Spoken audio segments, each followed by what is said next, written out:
Dowladda Iran oo soo bandhigtay diyaarad aan duuliyaha lahayn oo ridada dheer isla markaana ay ugu magac dartay Gaza iyadoo Falastiin ku taageeraysa.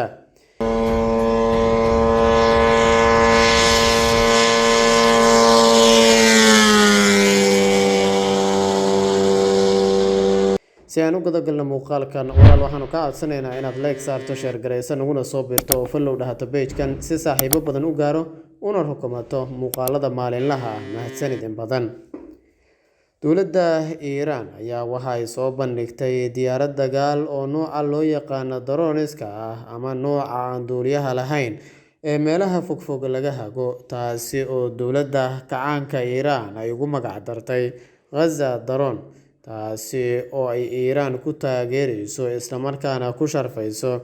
halganka walaalaha Muslimiinta ah ee Falastiin ay kula jiraan Yahuudda Israa'iil ee ku soo duushay isla markaana xoogga ku haysata dhulka walaalaha Falastiin.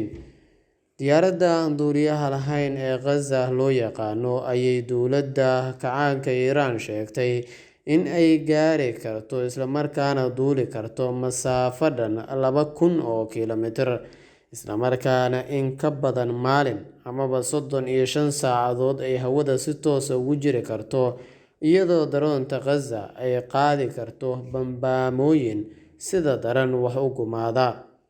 Ilaalada kacaanka Iran ee diyaaraddan soo bandhigeen ayaa waxay sheegeen in diyaaraddan cusub ee duuliyaha aan lahayn ee Gaza ay awood u leedahay in ay duusho in ka badan 35 saacadood oo xiriir ah iyadoo hawada si toos ah ugu jirto, iyadoo markaasi sida 13 bambo oo ah nooca sida daran wax u gumaada, halkii bambana uu culeyskeedu gaarayo 500 oo kiiloogaraam. Madaxa ilaalada kacaanka Iran, Major General Hussein Salami, ayaa sheegay in diyaaraddan cusub ee drone-iska ah isla markaana loo yaqaan Gaza lagu sharfayo Falastiiniyiinta dhulkooda jooga ee maanta u taagan ka hortagga duulaanka iyo gardarrada sahyuuniyadda Israa'iil ay ku hayso Muslimiinta Falastiin. Reer galbeedka ayaa waxa ay u arkaan Iran iyo diyaaraddan ay soo saartay iyo sidoo kale gantaalada in ay yihiin hanjabaad militari oo caadi ah, taasi oo ku wajahan Israa'iil iyo xulafadeeda, iyo in ayba suurtagal tahay in ay Iran si cad u soo saarto hubka sida daran wax u gumaada ee nukliyeerka, inkastoo ay dowladda Iran sheegtay amaba ay beenisay in ay hubkaasi lagu eedeeyay haysato, balse aan warkaasi la caddayn karin.